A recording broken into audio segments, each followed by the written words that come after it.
Today we are setting up our expanded data logging kit with our Benchtop unit. You'll need everything that comes inside of your kit, as well as a couple of tools. We're going to be using a 7/8 and a 13/16 wrench, a adjustable crescent wrench. We'll also need a tube cutter. We'll first install our Picomag flow meter in line with our concentrate return line. This will be used for measuring conductivity as well as temperature.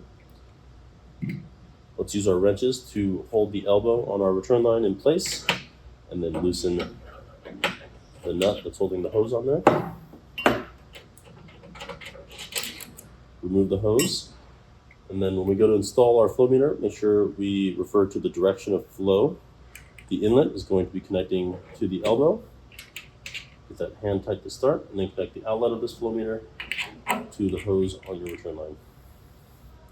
Once these are hand tight, let's use our wrenches to hold these elbows in place and tighten those fittings 1/4 turn. We will use a adjustable wrench to hold the fitting on our flow meter in place while we tighten these fittings as well.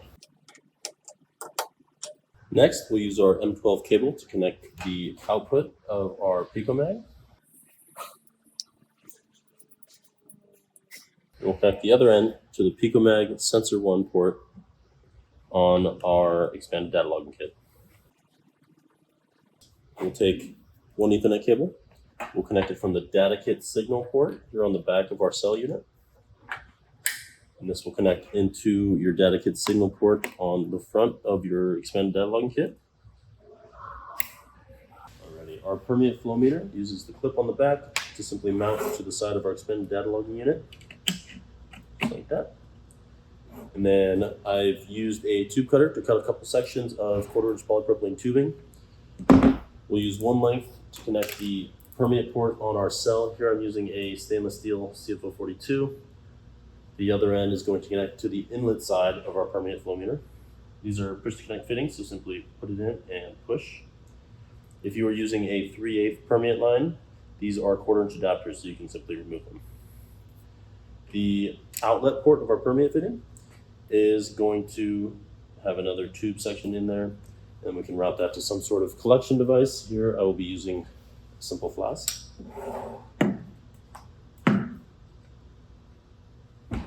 We'll use our second M12 signal cable. We'll connect one end into sensor port number 2.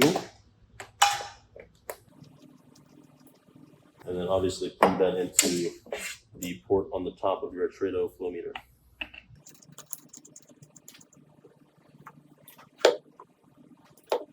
Next, we can take our power cord and plug that into the front of our unit.